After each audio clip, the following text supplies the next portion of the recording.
सबसे पहले तो मैं इसमें जॉइंट पुलिस कमिश्नर साहब और पुलिस कमिश्नर साहब का धन्यवाद देना चाहूँगा कि ये फास्ट ट्रैक कोर्ट में चलेगा, जल्दी इसका निस्तारण होगा।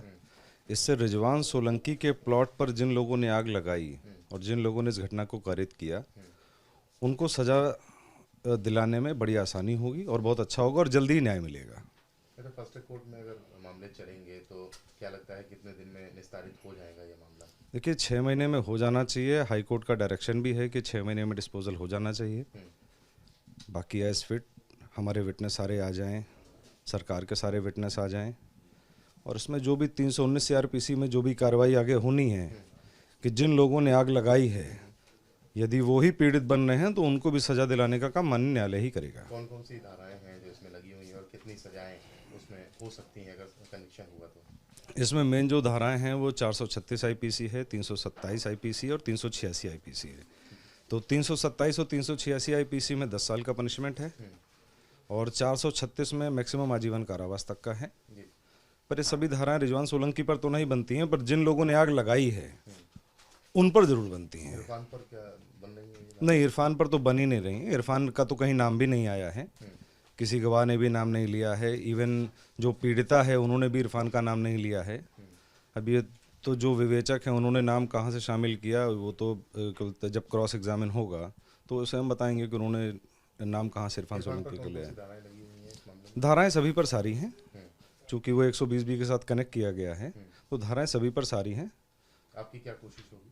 मेरी यही कोशिश होगी कि इरफान और क्या बोलते हैं, रिजवान सोलंकी को न्याय मिले, पर इसके साथ ही साथ जिन लोगों ने आग लगाई है उनको सजा भी मिले। शिवकांत जी, फास्ट ट्रैक कोर्ट में जो मामले चलते हैं उनका क्या नेचर होता है? डेडलाइंस क्या तय की जाती हैं? इरफान का मामला फास्ट ट्रैक कोर्ट में चलने जा रहा है, तो क्या लगता है कब तक निस्तारित हो जाना चाहिए?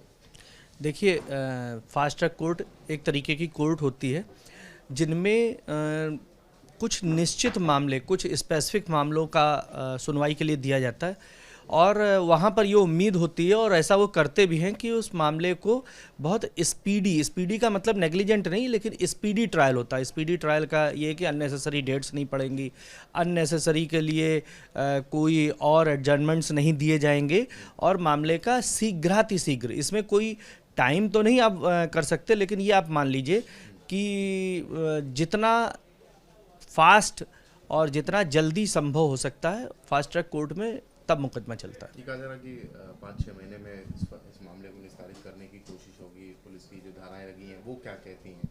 ये धाराएं हैं तो मतलब कितनी सजा वगैरह हो सकती है? देखिए, इरफान के मामले में एक हम आपको इंटरेस्टिंग बात बता दें कि फास्ट ट्रैक कोर्ट ना भी होती तो भी इनका मामला इसलिए बहुत तेज़ी से चलता क्योंकि ये MLA हैं, और MP MLA कोर्ट एक डेजिग्नेटेड कोर्ट है जिसमें सिर्फ MP MLA से ही संबंधित मामले सुने जाते हैं।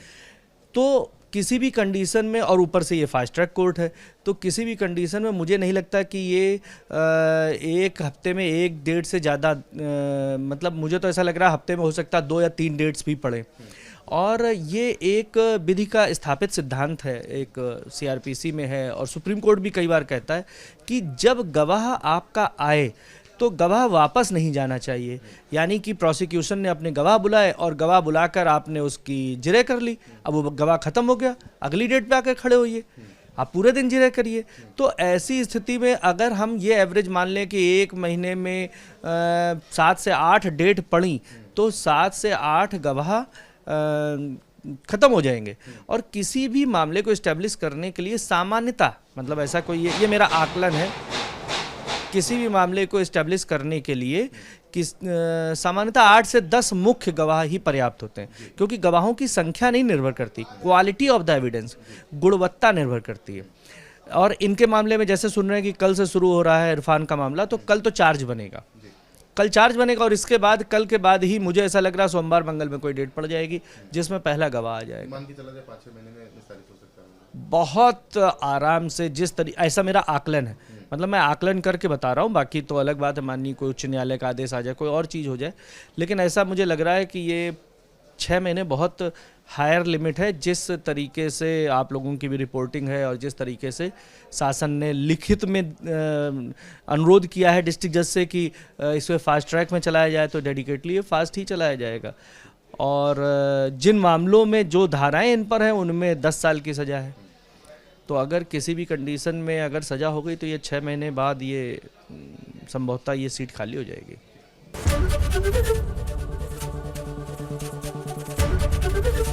एबीपी गंगा, खबर आपकी, जुबान आपकी।